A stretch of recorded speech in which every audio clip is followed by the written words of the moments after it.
Yo, what's going on, everyone? It's your boy Deke, chilling, doing another tier list. Obviously, last week I did the Steelers offense. This week I'm going to be doing the Steelers defense. Makes sense, right? You know how this works. S tier is the best tier, all the way down to D tier, it's the worst tier. Other than that, let's get into it. So I'm starting off with number 39, Minkah Fitzpatrick, and I'm putting him in S tier.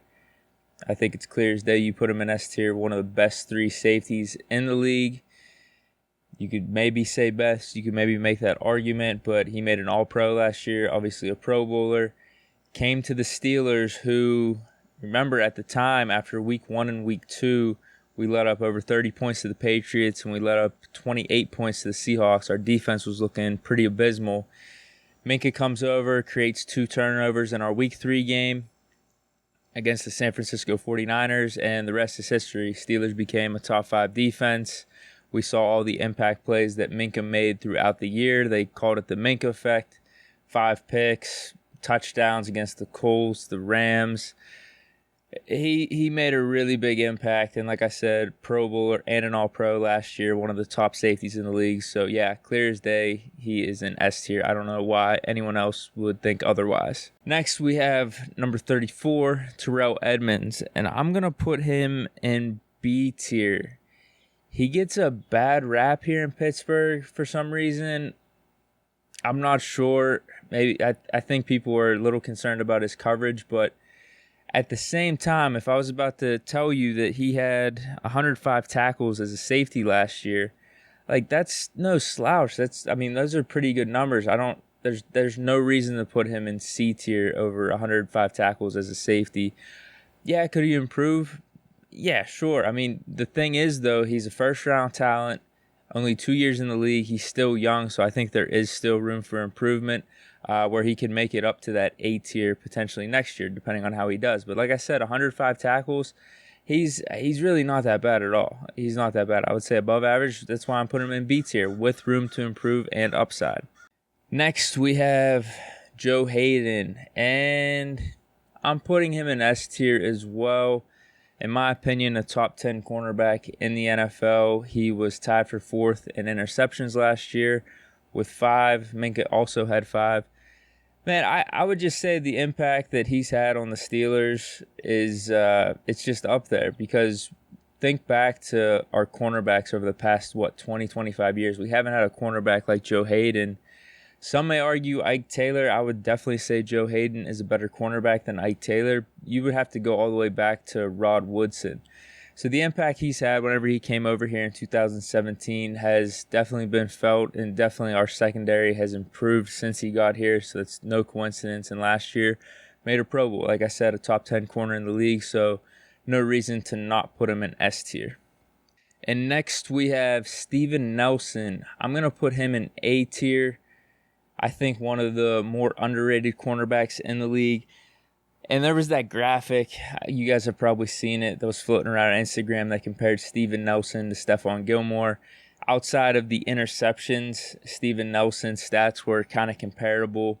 I don't know how much you could completely believe that graphic, though, just based off the fact I was doing some other research online that was saying otherwise, that Steven Nelson gave up some more yards than Stephon Gilmore, but it wasn't by much. So either way, my point is, he's just an underrated corner. He doesn't get the respect that he deserves. So I think for him, it's just going to be, can he continue to improve on what he did last year? And even with the Chiefs before coming to Pittsburgh, he had 4 interceptions. But last year, he was pretty much locked down. You didn't really hear his name at all throughout a game, and that's really good for a cornerback. So Steven Nelson is an A tier for me. Mike Hilton, I was struggling with this one. I was thinking B tier because he doesn't, I'm not going to say doesn't have the type of impact that Steven Nelson and Joe Hayden do, but the fact is he only plays 60% of snaps, and he's a slot cornerback as opposed to Steven Nelson and Joe Hayden that are playing in upwards of 90%. But for his role, I think you got to say A tier. There's no doubt that Mike Hilton is one of the better slot cornerbacks in the league. PFF, actually, and that's the thing, PFF's ratings sometimes, I think anyone's ratings, everyone's got their opinion, everyone's got their spin on things, so you can't completely go off of one single database or one single person for your information. But PFF, I think some people say they got some credibility. When I disagree with it, I say they have no credibility. But take this for what it is. They considered Mike Hilton one of the top 18 cornerbacks in the league last year. Cornerbacks, not just slot corners. So that is some good company. I think a lot of people have thought Mike Hilton plays a very important role for the Steelers, his blitzing and just his ability to cover in the slot. And so, yeah, that's why I got him in A tier. I think for the role that he plays, there's no doubt he's very good at it. So A tier makes sense. And next we have Devin Bush. I am putting him in A tier. He was an honorable mention for the Pro Bowl last year, and this was just for his rookie campaign. Obvious talent, was a top 10 pick. We had to trade up to get him. Had over 100 tackles, 109 to be exact, 4 fumble recoveries, 2 interceptions, 1 touchdown. I think he's going to be a perennial Pro Bowler for the Steelers, couple All-Pros, one of the leaders for our defense in the next decade. So Devin Bush, I got A tier. One, based off his rookie season, and then also for everything to come. I think he could be an S tier as early as next year. But yeah, in the next 2 or 3 years, he's going to be a bona fide stud for the Steelers. Next, we have number 48, Bud Dupree. I think he is an A tier. Last year, in my opinion, was really underrated. I think he should have made a Pro Bowl. I think he definitely got snubbed there. You had Judon making it over him, Von Miller. I definitely think Bud Dupree should have got that nod.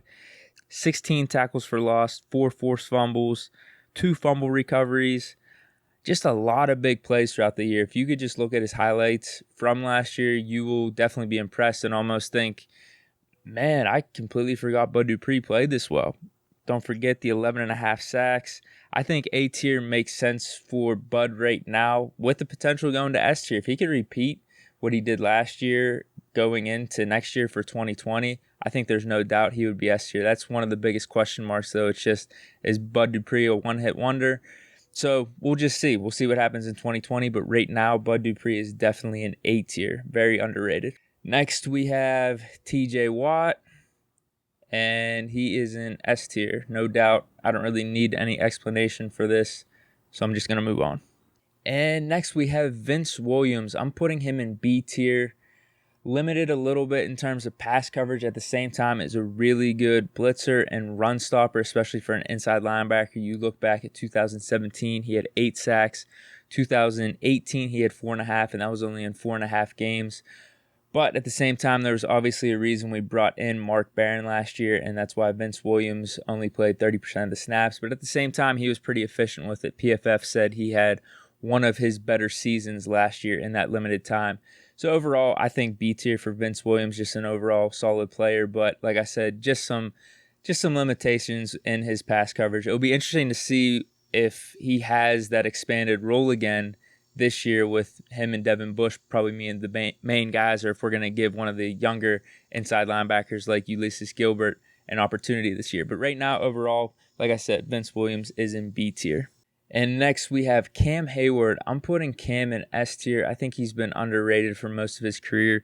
His last season, 83 tackles, 9 sacks, 6 pass defense. And then if you look back at his last 3 seasons, he's been averaging almost 10 sacks a year. It's like 9.9 something. So obviously I'm going to round up. But man, yeah, he's been underrated for most of his career. It seems like he's finally getting some of the recognition he deserves. And if you look at those sack numbers, I think that's crazy for a 3-4 defensive end to be putting up numbers like that, because a 3-4 defensive end is just different than a 4-3 defensive end. The opportunities aren't as there for a 3-4 defensive end compared to the 4-3 in terms of getting sack numbers. That's kind of more geared towards the outside linebackers. At the same time, I mean, it's happened before. We've had Aaron Smith in the past, Brett Keisel in the past, put up some decent sack numbers. But at the same time, I find that really impressive for a 3-4 defensive end to be putting up numbers like that. So yeah, Cam Heyward, S tier, 2-time All-Pro, 3 Pro Bowlers. So yeah, definitely S tier for Cam Heyward. Next, we have Stephon Tuitt. I'm putting him in A tier. I think he's underrated as well. The main thing with him is injuries, and I think injuries derailed his in my opinion, a Pro Bowl type season last year. He was definitely on pace for the Pro Bowl if he just didn't get hurt against the LA Chargers. You look, he had 3.5 sacks in basically 5 games, 6 tackles for loss, was jumping off the screen in the San Fran and the Seattle game. So yeah, main thing is injuries with him. I think he's been underrated. Injuries have hurt him throughout his whole career. If he could just stay healthy, no doubt he's an A-tier talent in my opinion. Let's see if he could put a full season together and make that Pro Bowl for the 2020 season. Next, we have Tyson Alualu. I have no reason to be putting him in C tier. I think you got to put him in B tier. Just a solid player all around. I would compare him to, if we're going back to the Steelers' offensive tiers, like Stephon Tuitt for the offensive line. Yeah, like there's not as much upside there with him, but at the same time, he's just a solid player. Like he's a veteran presence. He's going to bring that versatility to the table. If any of your, D tackles, nose tackles, defensive ends get hurt, he could step in and just do his job. Like I said, maybe he doesn't have the upside like some of the other players like Tuitt, Cam, Hayward have, but he's going to come in. We got him as the starting nose tackle this year. That's what Tomlin was saying. It's going to be interesting to see if he keeps that role throughout the season. Another little caveat was based off PFF, was considered one of the biggest surprise at interior linemen last year.